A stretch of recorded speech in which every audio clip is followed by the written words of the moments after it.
Class 10 অঙ্ক হচ্ছে tan theta plus sec theta minus 1 by tan theta minus sec theta plus 1 সমান সমান করছে 1 plus sin theta by cos theta.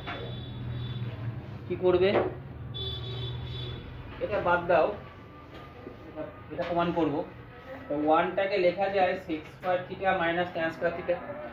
এই 1টাকে লেখা যায়, এই 1টাকে আমি এরকম করে লিখবো tan theta plus sec theta, আর 1টা লিখবো কি বললাম sec square theta minus tan square theta. আর এটা যা আছে তাই লিখলাম। এবার এটা সূত্র লেখা যায় a plus b into a minus b।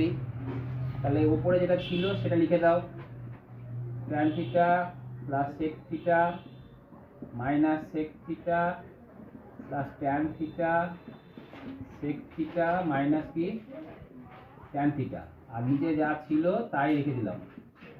বোঝা গেল?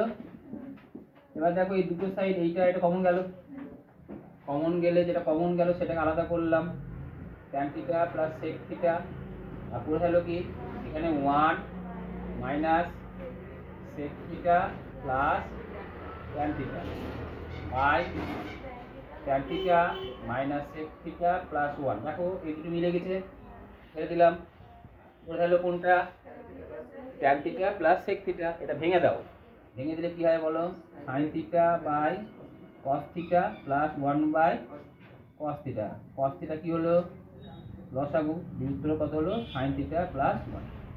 এটা উল্টি দাও, যেটা যেহেতু জানতে সেটা লিখতে হয় 1 plus sin theta by cos theta কি প্রমাণিত। বোঝা গেছে? বোঝা গেছে?